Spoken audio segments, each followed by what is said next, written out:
Imagine this. You're standing in your kitchen after a day that's already drained most of your patience. The kids are bickering over who left out the milk. Your partner makes an offhand comment that stings more than you'd like to admit. And before you know it, you snap. The words tumble out, sharper and louder than you intended. Silence then descends, heavy and raw. You see the hurt in your family's eyes, and suddenly that familiar ache presses into your chest. A sinking sense of, why did I do that? But just for a second, think, what if it didn't have to play out this way? What if in those heated seconds, you could hit pause, gather yourself, and choose a different response? One that left you feeling proud instead of ashamed. If you're listening now, you've already taken a bold, honest step. Most folks keep pushing these moments aside, telling themselves it's just stress or that anger is just how they are. But here's what I want you to know. You are so much more than your anger. Those quick bursts of frustration, the way your patience thins, it all comes from deeper currents inside. And as you figure out how to shift what's happening beneath the surface, everything around you starts to shift too. By the end of this episode, you'll have a clear, practical key that changes how you see and handle your anger. Not with gritted teeth willpower, but through real understanding. This insight can completely transform the way you think, the way you feel, and the ways you connect with the people who matter most. It's about more than temper. It's about the kind of story you want to live. And it starts right now. Hello, I'm Alastair Duhs, and you're listening to episode 144 of the Anger Secrets podcast. If this is your first time tuning in, welcome. And to those of you who keep coming back, I'm truly grateful you're on this journey with me. For more than 30 years, I've been helping people just like you to understand their anger, master their emotions, and build the kinds of relationships that bring peace and pride. If you're looking for support right now, including a free training on how to control your anger, head over to angersecrets.com. You'll find simple access to the training, or if you want to talk one-on-one about your unique situation, you can book a complimentary 30-minute anger assessment call with me. I'd love to help. So, let's get started with today's episode. Why anger starts within.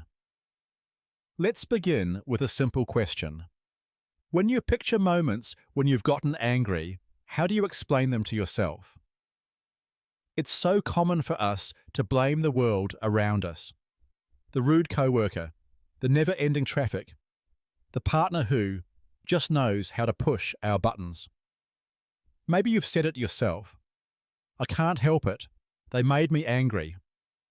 That explanation? It's normal. But the truth is, it's never fully honest. Anger doesn't actually live out in the world. It starts inside you. In every heated situation, you have a choice. React with anger or respond in another way. Now, here's the missing link.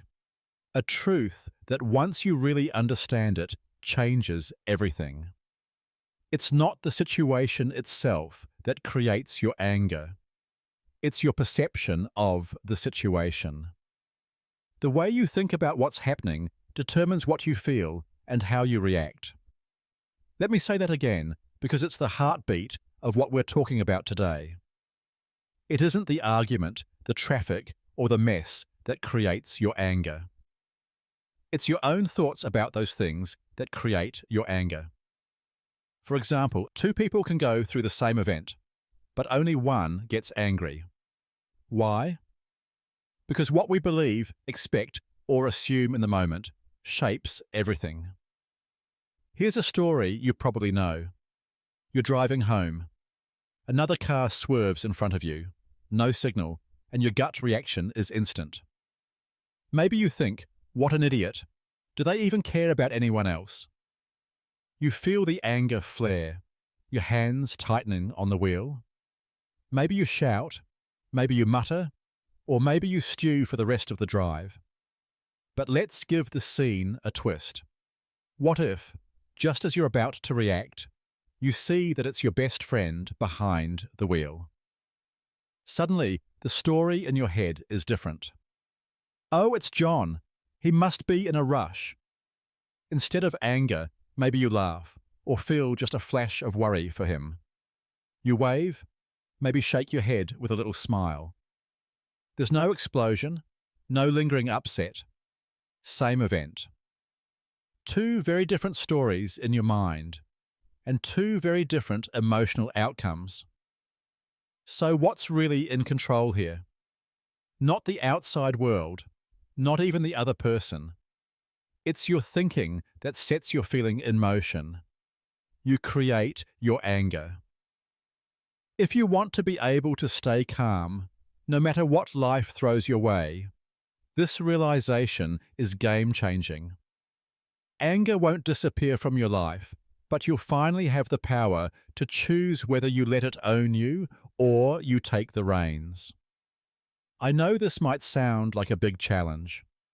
Our thoughts can be stubborn, and patterns of blame run deep. But change isn't only possible. It's within reach when you commit to seeing things differently, one moment at a time. When I work with clients, this is at the heart of everything we do.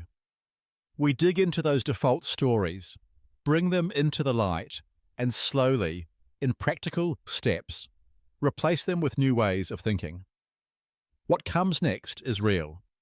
A calmer mind, stronger relationships, and a sense of pride that starts to replace the old cycle of regret.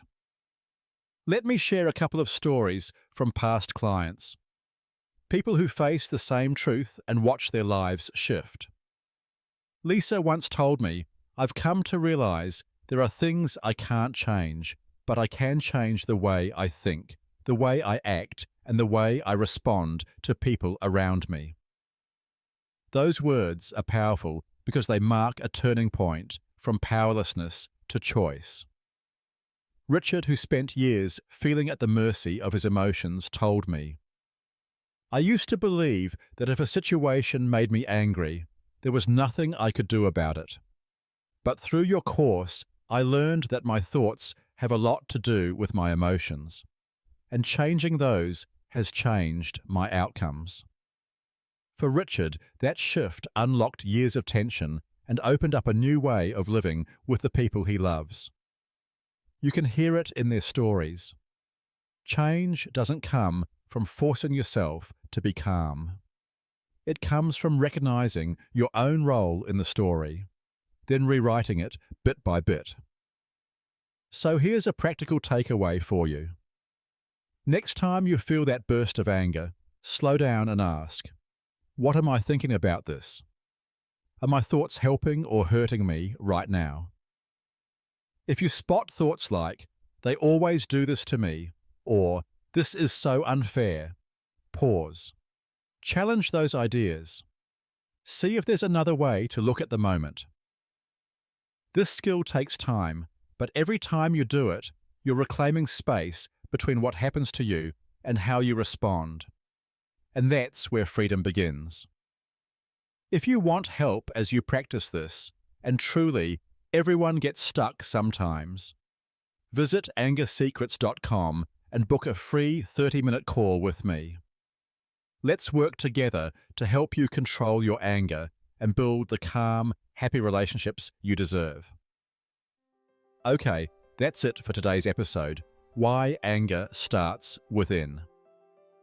If this was helpful for you, hit that follow button and maybe leave a quick review.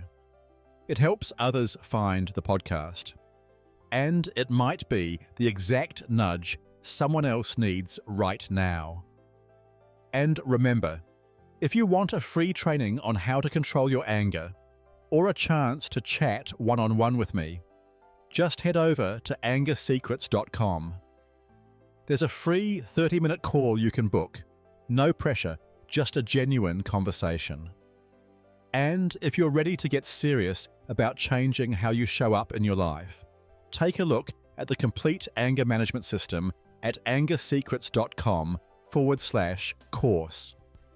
I'd love to help you once and for all.